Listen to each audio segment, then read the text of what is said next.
Bonjour les excelleurs, j'espère que vous allez bien. Si vous souhaitez créer une somme spéciale qui est sous total et qui permet d'afficher la somme en fonction d'une condition, par exemple dans mon cas c'est les trimestres, si je prends le 4e trimestre, il va sommer le filtre qui s'affiche juste pour les 3 derniers mois. N'hésitez pas à continuer cette vidéo afin de comprendre son fonctionnalité.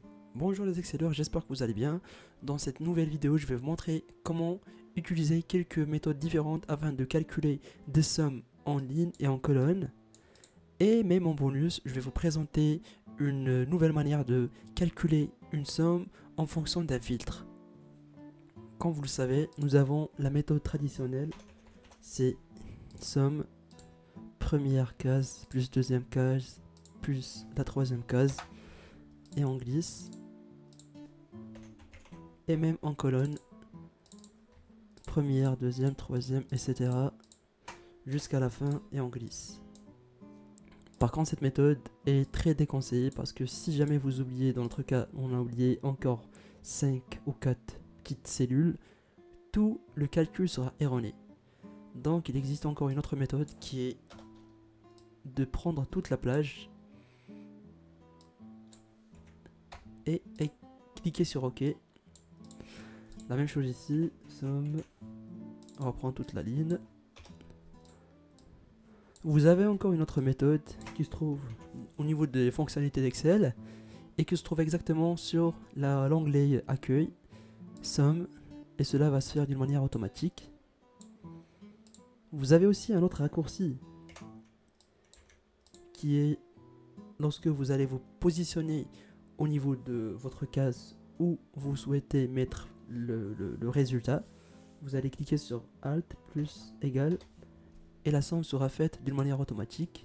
Et pour moi, la meilleure méthode, c'est lorsque vous allez sélectionner l'ensemble de votre tableau jusqu'à l'extrémité, vous allez cliquer sur Alt plus égal et la somme sera faite d'une manière automatique et très correcte. Donc moi, ce que je souhaite vous montrer maintenant, c'est d'utiliser une nouvelle fonction qui permet de faire la somme en fonction d'un filtre. Par exemple, si je filtre juste avec le quarter 4, j'aurai que la somme de ces 3 derniers mois. Donc ce qu'on va faire, on va cliquer sur égal, sous total, et là vous aurez beaucoup de calculs.